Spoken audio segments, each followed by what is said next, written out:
जय श्री कृष्णा, राधे राधे। एक बार फिर आप सभी का हमारे YouTube चैनल द लाइफस्टाइल पर हार्दिक स्वागत है।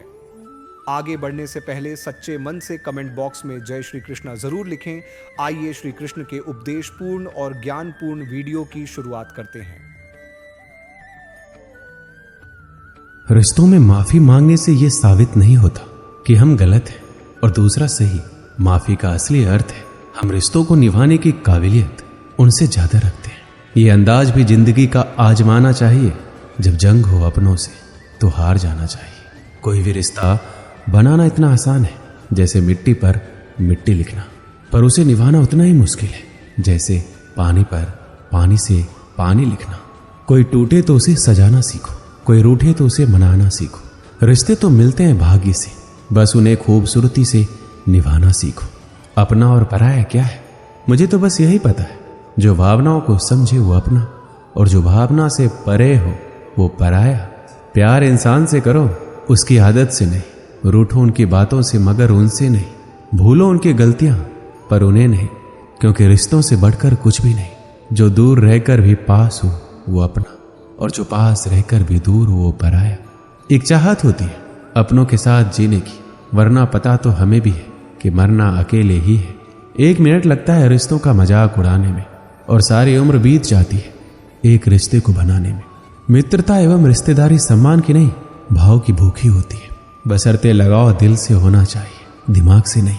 दुनिया का सबसे बेहतरीन रिश्ता वही होता है जहां एक हल्की सी मुस्कुराहट और छोटी सी माफी से जिंदगी दोबारा पहले जैसी हो जाती है।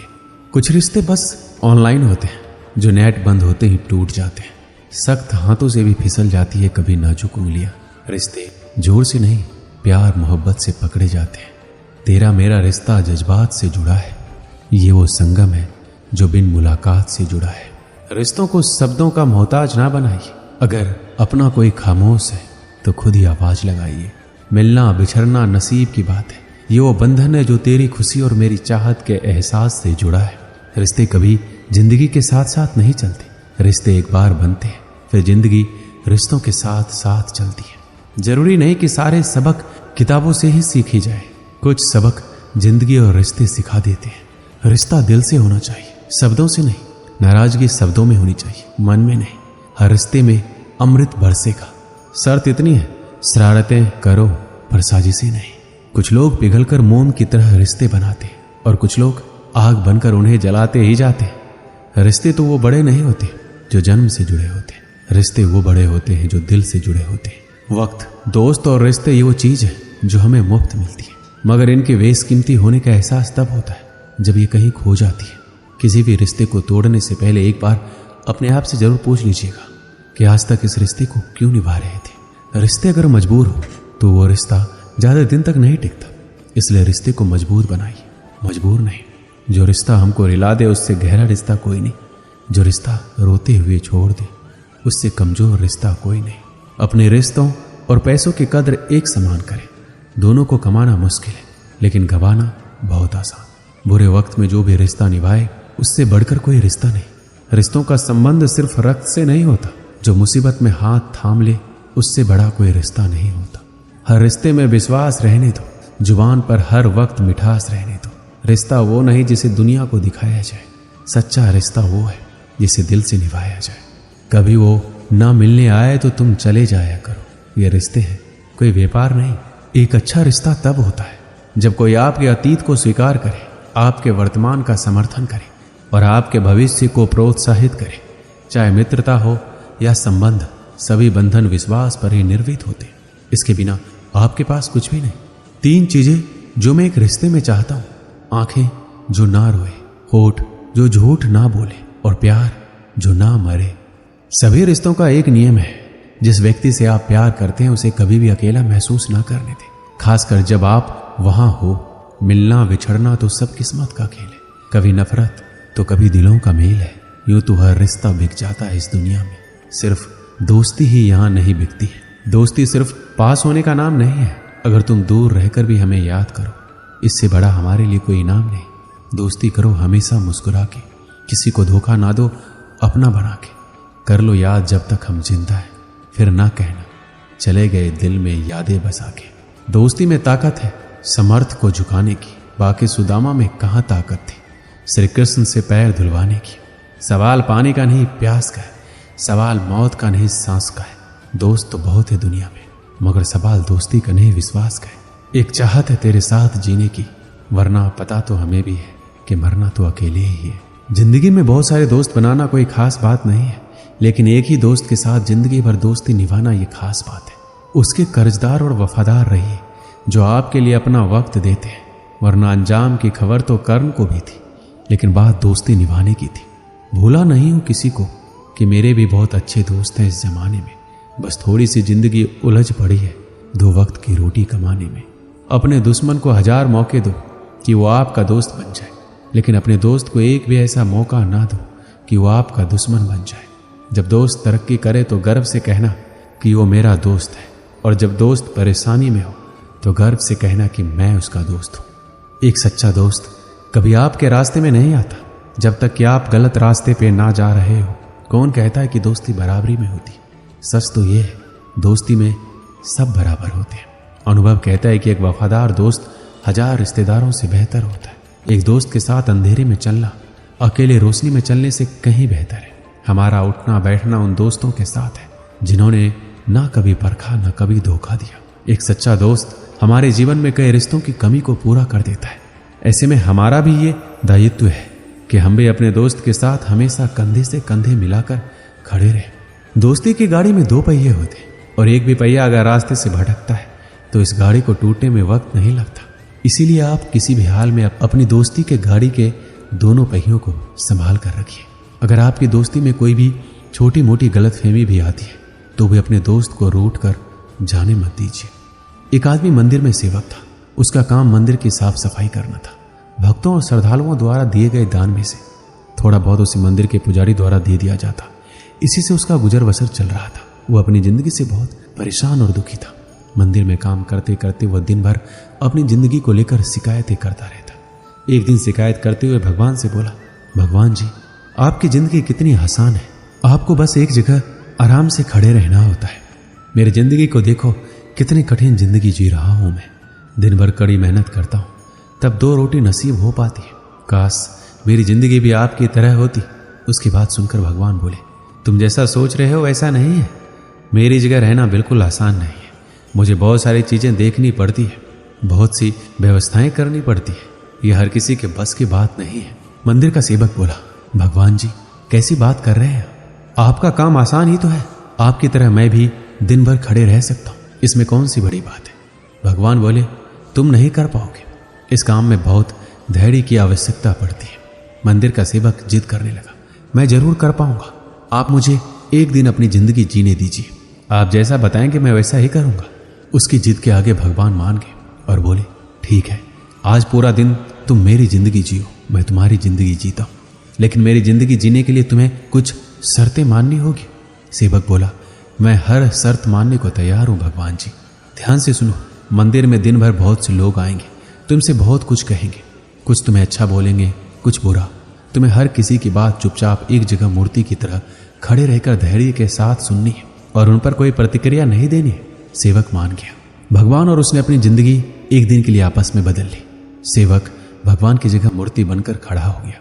भगवान मंदिर की साफ सफाई का काम निपटा कर वहां से चले गए।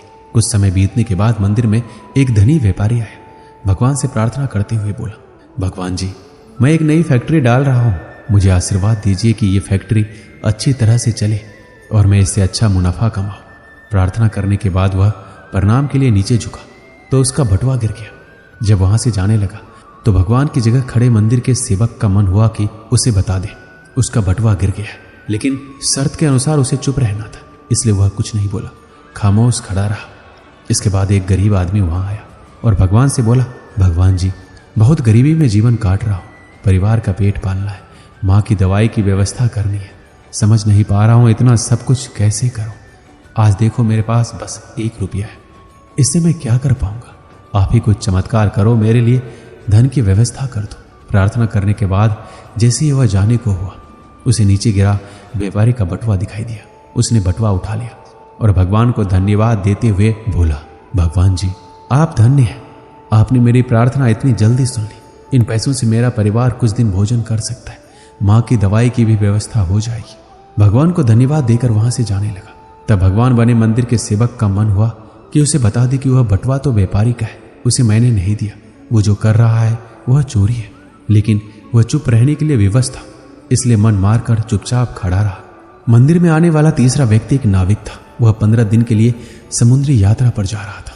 भगवान से उसने प्रार्थना की कि उसकी यात्रा सुरक्षित रहे और वह सकुशल वापस आ सके। वह प्रार्थना कर ही रहा था कि धनी व्यापारी वहां आ गया। वह अपने साथ पुलिस भी लेकर आया था। नाविक को देखकर वह पुलिस से बोला, मेरे बाद ये मंदिर में आया है, इसने जरूर ही मेरा बटुआ चुराया होगा, आप इसे गिरफ्तार कर लीजिए। पुलिस नाविक को पकड़कर ले जाने लगी। भगवान बने आदमी को अपने सामने होता यह अन्याय सहन नहीं हुआ। शर्त अनुसार उसे चुप रहना था, लेकिन उसे लगा कि यह बहुत गलत हो चुका है। यदि अब मैं चुप रहा तो एक बेकसूर आदमी को व्यर्थ में ही सजा भुगतनी पड़ेगी। उसने अपनी चुप्पी तोड़ते हुए कहा, आप गलत व्यक्ति को पकड़कर ले जा रहे हैं। यह बटुआ इस नाविक ने नहीं बल्कि इससे पहले आए गरीब व्यक्ति ने चुराया है। मैं भगवान हूं, मैंने सब कुछ देखा है। पुलिस भगवान की बात कैसे नहीं मानती।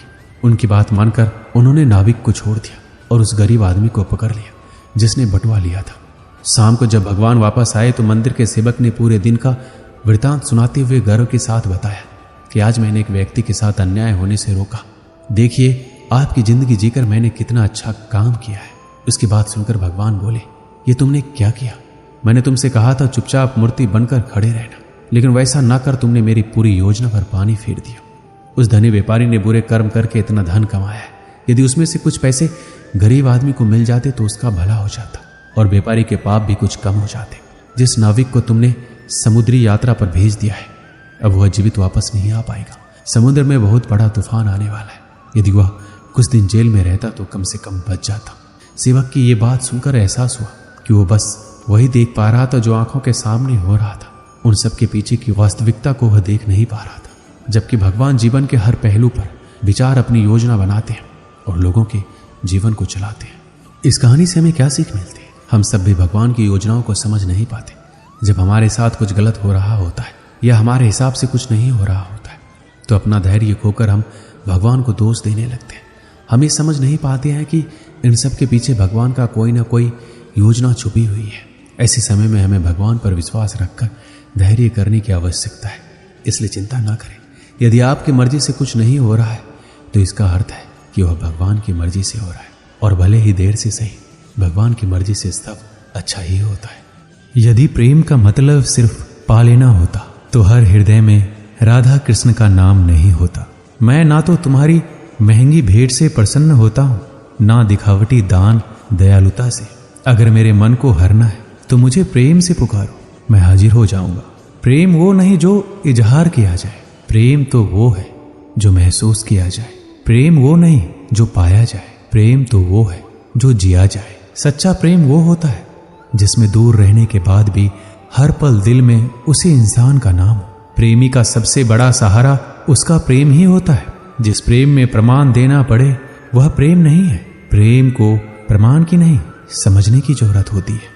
जिससे प्रेम करते हो उसे समझने की कोशिश करो। परखने के लिए तो सारी दुनिया पड़ी है। सृष्टि में एक प्रेम ही है जो लाख प्रयत्न करो खत्म करने का, लेकिन वो बढ़ता ही जाता है। प्रेम अगर सच्चा होगा तो वो आपकी परीक्षा नहीं प्रतीक्षा करेगा। जिस पर राधा को गुमान है यही वही कृष्ण है जो राधा के दिल हर जगह विराजमान है। समय देखकर नहीं, समय देकर प्रेम करना सीखो। जहां आपकी कोई कीमत नहीं है वहां पर रुकना अनुचित है, चाहे वो किसी का घर हो या किसी का दिल। प्रेम में कोई वियोग नहीं होता। प्रेम ही अंतिम योग है, अंतिम मिलन है। दिल से जो दिया जा सकता है वो हाथ से नहीं, और मौन से जो कहा जा सकता है वो शब्द से नहीं। अपने कभी छोड़कर नहीं जाते, और जो चले जाए वो अपने नहीं होते। प्रेम सुख के साथ दुख भी लाता है, पर जो उस दुख को सुख समझता है उसका प्रेम शुद्ध और सच्चा है। जब किसी के साथ भूत, वर्तमान और भविष्य समय के विचार आते हैं, बस वहीं से प्रेम का जन्म होता है। किसी से प्रेम करने की कोई वजह नहीं होती। प्रेम तो सिर्फ प्रेम है। यदि वजह है तो वो प्रेम नहीं, पसंद है। जो मनुष्य से प्रेम नहीं कर सकता वह परमात्मा से कभी प्रेम नहीं कर सकता। सब कुछ झूठा हो सकता है मगर प्रेम में बहाए आंसू नहीं, प्रेम और आस्था दोनों पर किसी का जोर नहीं। ये मन जहां लग जाए वहीं ईश्वर नजर आता है। प्रेम में दर्द हर एक को मिलता है, बस जो सह जाता है वो प्रेम निभा जाता है। मुक्ति की इच्छा का अंत हो जाना ही मुक्ति है और प्रेम की तलाश का अंत हो जाना ही प्रेम है। हर एक चीज तब तक सुंदर है जब तक आप उसे प्रेम करते हैं। कभी कभी उनसे भी दूर होना पड़ता है जिनके साथ हम पूरी जिंदगी गुजारना चाहते हैं। जिंदगी में सच्चे प्रेम का मतलब सिर्फ वही जानता है जिसने कभी सच्चा प्रेम करके खो दिया हो। प्रेम तो आखिर प्रेम है, आज नहीं तो कल जरूर होगा। प्रेम में स्वतंत्रता दी जाती है, अधिकार नहीं पाया जाता। प्रेम का अर्थ है कि सभी सुख दुख और मोह से परे रहना। शादी करने के बाद किसी और से प्रेम करना गलत है, तो प्रेम होने के बाद किसी और से शादी करना भी गलत है। अहंकार करने पर इंसान की प्रतिष्ठा, वंश, वैभव तीनों ही चले जाते हैं। विश्वास ना हो तो रावण, कौरव और कंस का अंत देख लो। मुश्किल वक्त हमारे लिए आईने की तरह होता है जो हमारी क्षमताओं का सही आभास हमें कराता है। सभी प्रकार के हथियारों में समय ही सर्वोपरि है, क्योंकि समय सब कुछ मार देता है। किसी दूसरे के जीवन के साथ पूर्ण रूप से जीने से अच्छा है कि हम अपने स्वयं के भाग्य के अनुसार अपूर्ण जिए। परिवर्तन ही इस संपूर्ण संसार का नियम है। इसलिए व्यक्ति को कभी अपने वर्तमान पर घमंड नहीं करना चाहिए। अपने काम पर अपना दिल लगाओ, लेकिन इसके इनाम पर कभी नहीं। इस संसार में देखने के लिए बहुत सारे खूबसूरत स्थान हैं, पर सबसे खूबसूरत जगह है बंद आंखों से अपने भीतर देखना। प्रेम का अर्थ विवाह करना नहीं होता, बल्कि पूरी निष्ठा के साथ समर्पण करना होता है। व्यक्ति को अपने आप को सदैव ईश्वर को समर्पित कर देना चाहिए, तभी वह दुखों, चिंता और परेशानियों से मुक्त रह सकता है। माफ करना और शांत रहना सीखिए, वो एक ऐसी ताकत बन जाएगी कि पहाड़ भी रास्ता देंगे। व्यक्ति को अपने इंद्रियों को वश में रखने के लिए बुद्धि और मन को नियंत्रित रखना होगा। जो होने वाला है वो होकर ही रहता है, और जो नहीं होने वाला वह कभी नहीं होता। ऐसा निश्चय जिनकी बुद्धि में होता है उन्हें चिंता कभी नहीं सताती है। किसी भी व्यक्ति को ना तो समय से पहले और ना ही भाग्य से अधिक कुछ मिलता है, लेकिन उसे सदैव पाने के लिए प्रयत्नशील रहना चाहिए। श्री कृष्ण कहते हैं, इंसान हमेशा अपने भाग्य को कोसता है, ये जानते हुए भी कि भाग्य से भी ऊंचा उसका कर्म है जो स्वयं के हाथों में है। व्यक्ति को आत्मज्ञान के माध्यम से संदेह रूपी अज्ञानता को समाप्त करना चाहिए। मैं उन्हें ज्ञान देता हूं जो सदा मुझसे जुड़े रहते हैं और जो मुझसे प्रेम करते हैं। सत्य कभी दावा नहीं करता कि मैं सत्य हूं, लेकिन झूठ हमेशा दावा करता है कि सिर्फ मैं ही सत्य हूं। परिवर्तन संसार का नियम है। समय के साथ संसार से हर चीज परिवर्तन के नियम का पालन करती है। हालांकि मैं भूत, भविष्य और वर्तमान काल के तीनों जीवों को जानता हूं, लेकिन मुझे वास्तव में कोई नहीं जानता है। संयम, सदाचार, स्नेह एवं सेवा ये गुण भली भांति संगत के बिना नहीं आते। जिस प्रकार से प्राकृतिक मौसम में बदलाव आता है, ठीक उसी प्रकार से जीवन में भी सुख दुख आता रहता है। वह कभी अस्थायी नहीं रहते हैं। इस जीवन में ना कुछ खोता है ना व्यर्थ होता है। जो लोग परमात्मा को पाना चाहते हैं वह ब्रह्मचर्य का पालन करते हैं। भगवान श्री कृष्ण कहते हैं, मैं इस संसार का सुगंध हूँ, अग्नि की उष्मा हूँ और समस्त जीवित प्राणियों का आत्म संयम हूँ। मन में कभी डर पैदा मत होने दो, वो वास्तविक नहीं है। वो ना तो कभी था ना कभी होगा। इसके विपरीत जो वास्तविक है वह हमेशा से था और उसे ना तो बदला जा सकता है ना कभी नष्ट किया जा सकता है। गीता में उन लोगों के लिए संदेश दिया गया है जो लोग अपने मन को काबू में नहीं रखते। ऐसे लोगों का मन इधर उधर भटकता रहता है और उनके लिए वह शत्रु के समान काम करता है। मन व्यक्ति के मस्तिष्क पर भी गहरा प्रभाव डालता है। जब व्यक्ति का मन सही होता है तो उसका मस्तिष्क भी सही तरीके से काम करता है। इसलिए अपने मन को हमेशा काबू में रखिए। श्रीमद् भागवत गीता में श्री कृष्ण ने उपदेश दिया है कि हर मनुष्य को खुद पर पूरा भरोसा रखना चाहिए, क्योंकि जो लोग खुद पर भरोसा करते हैं वो निश्चय ही सफलता हासिल करते हैं। वह इंसान जैसा विश्वास करता है वो वैसा ही बन जाता है। श्री कृष्ण कहते हैं, जो लोग दूसरों की भलाई पर ध्यान नहीं देते, सिर्फ अपना मतलब साधने में लगे रहते, उन लोगों का कभी भला नहीं होता। आपको बता दें कि इंसान का स्वार्थ उसे अन्य लोगों से दूर ले जाकर नकारात्मक हालातों की तरफ धकेलता है, जिसके चलते व्यक्ति अकेला रह जाता है। वहीं गीता में यह भी कहा गया है कि स्वार्थ शीशे में फैली धूल की तरह है, जिसकी वजह से व्यक्ति अपना प्रतिबिंब ही नहीं देख पाता। वहीं अगर आप चाहते हैं कि आप भी अपना जीवन खुशी पूर्वक व्यतीत करें, तो इसके लिए ये जरूरी है कि आप अपने स्वार्थ को कभी अपने पास नहीं आने दें, क्योंकि स्वार्थी मनुष्य दोस्ती भी सिर्फ अपना स्वार्थ निकालने के लिए करते हैं। जीवन में कभी किसी से अपनी तुलना मत करना। आप जैसे हैं सर्वश्रेष्ठ है। यहाँ कोई किसी का नहीं, सबको मतलब की बीमारी है। समय नहीं रुकता। यदि आज बुरा चल रहा है तो कल अवश्य अच्छा आएगा। आप केवल निस्वार्थ भाव से कर्म कीजिए और वही आपके हाथ में। परेशानी आए तो ईमानदार रहे, धन आए तो सरल रहे, अधिकार मिले तो विनम्र रहे और क्रोध आने पर शांत रहे। यही जीवन का प्रबंधन कहलाता है।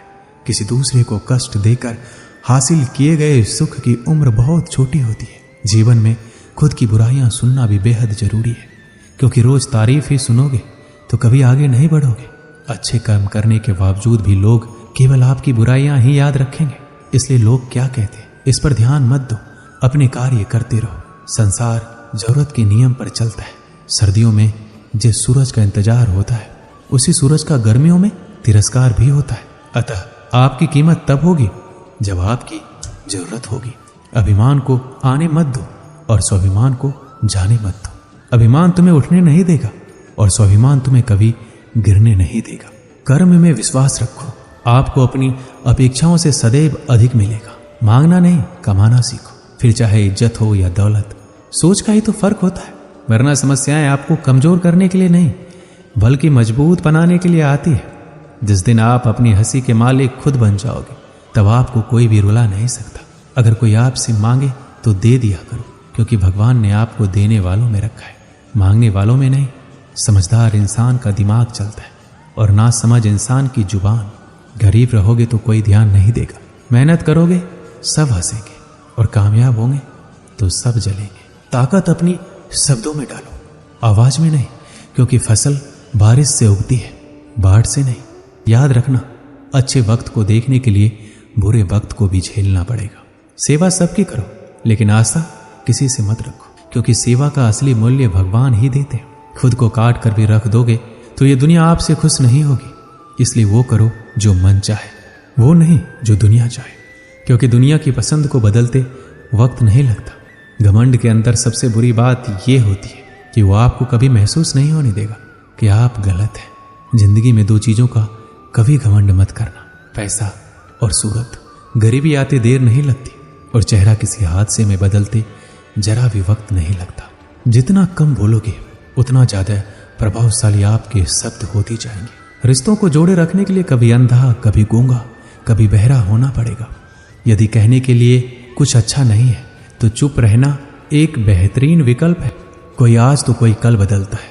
यकीन करो सब बदलते हैं। दुनिया बड़ी भुलक्कर है, वो तो उतना ही याद रखती है जितने से उसका मतलब होता है।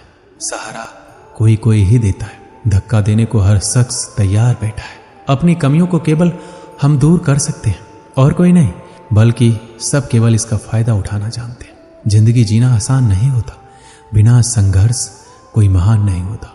जिस दिन आपके सामने कोई समस्या ना आए तो समझ लेना आप गलत रास्ते पर सफर कर रहे हैं। झूठ, धोखा और बहाने आपको कुछ पल की खुशी देंगे, लेकिन इसकी कीमत आपको भविष्य में चुकानी पड़ेगी।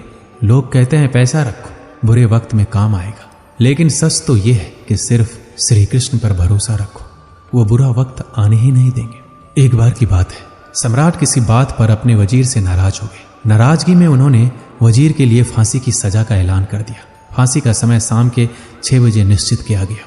फांसी की सजा दिए जाते समय वजीर दरबार में उपस्थित नहीं था। सम्राट ने सैनिकों को आदेश दिया, जाओ जाकर वजीर को बता दो, शाम को ठीक 6 बजे उसे फांसी पर लटका दिया जाएगा। सम्राट का आदेश मान सैनिक की एक टुकड़ी वजीर के घर पहुंची। उसके घर को चारों ओर से घेर लिया गया। कुछ सैनिक घर के अंदर गए। अंदर जाने पर उन्होंने देखा कि वहां तो जश्न का माहौल है। उस दिन वजीर का जन्मदिन था। उसके घर पर रिश्तेदारों और दोस्तों की चहल पहल थी। संगीत बज रहा था, नाच गाना चल रहा था। पूरे घर में पकवान की खुशबू फैल रही थी। कुल मिलाकर वहां माहौल बड़ा खुशनुमा था। सैनिकों ने भरी महफिल में ऐलान कर वजीर को फांसी की सजा के बारे में बताया। ये भी बताया कि फांसी शाम 6 बजे दी जाएगी। ये ऐलान सुनकर वहां मौजूद हर शख्स हैरान रह गया। फौरन संगीत और नाच गाना बंद कर दिया गया। रिश्तेदार, दोस्त और परिवारजन उदास हो गए। तभी कमरे में छाई खामोशी में वजीर की आवाज गूंजी, ऊपर वाले का लाख लाख शुक्रिया कि उसने फांसी के लिए शाम 6 बजे तक का वक्त दे दिया। तब तक हम सब जश्न मना सकते हैं। वजीर की बातें सुनकर दोस्तों, रिश्तेदारों और परिवारजनों ने कहा, कैसी बात कर रहे हो? फांसी की सजा सुनाई गई है और तुम जश्न मनाना चाहते हो? वजीर ने किसी तरह सबको समझाया और जश्न फिर से शुरू करवाया। दोस्त उदास थे, लेकिन वजीर की खुशी के लिए जश्न में शामिल हो गए। यह खबर सैनिकों द्वारा सम्राट तक पहुंच गई। सम्राट पूरा माजरा जानने के लिए वजीर के घर पहुंच गया। वहां पहुंचकर जब उसने सबको जश्न मनाते हुए देखा तो वह भी दंग रह गया। उसने वजीर से कहा, तुम पागल हो गए हो क्या? शाम 6 बजे तुम्हें फांसी पर लटका दिया जाएगा और तुम जश्न मना रहे हो? वजीर बड़े ही अदब से बोला, हुजूर, आपको बहुत बहुत शुक्रिया कि आपने फांसी का वक्त शाम 6 बजे निश्चित किया है। इस तरह मुझे शाम 6 बजे तक का वक्त मिल सका। यदि आप मुझे ये वक्त ना देते तो मैं अपने परिवार, दोस्तों और रिश्तेदारों के साथ जश्न कैसे मना पाता? फांसी पर लटकने से पहले मेरे पास शाम तक का वक्त है, तो ये मैं जाया क्यों करूं? मेरे पास जितना भी वक्त है उसे मैं खुशी खुशी गुजारना चाहता हूं। ये बात सुनकर राजा ने वजीर को गले लगा लिया और कहा, जिस इंसान को वक्त की कदर है, जो जिंदगी का हर लम्हा खुशी खुशी गुजारना चाहता है, उसे मौत कैसे दी जा सकती है? उसे जीने का पूरा हक है। तुम्हारी बातों ने हमारा दिल खुश कर दिया। तुम्हारी फांसी की सजा माफ की जाती है। दोस्तों, इस कहानी से हमें यही सीख मिलती है, जिंदगी खूबसूरत है, इसका हर लम्हा खुशी के साथ गुजारें। यह जरूर है कि जिंदगी में कई बार मुश्किलों से भरा वक्त सामने आ खड़ा होता है और हम परेशान हो जाते हैं। ऐसे में हम जिंदगी जीना ही छोड़ देते। मुश्किलों से हारे नहीं, उसका सामना करें और खुशी के साथ करें। जो भी समय आपके पास है उसका पूरा सदुपयोग करें। ये जिंदगी बार बार नहीं मिलने वाली, इसे खुलकर जिए। जय श्री कृष्णा, राधे राधे। दोस्तों, आज के लिए बस इतना ही। मिलते हैं एक ऐसे ही उपदेशपूर्ण वीडियो के साथ। आपको यह ज्ञानपूर्ण वीडियो अच्छा लगा हो तो हमारे चैनल द लाइफस्टाइल को सब्सक्राइब करें और वीडियो को ज़्यादा से ज़्यादा लाइक करें, शेयर करें। जय श्री कृष्णा, राधे राधे। धन्यवाद।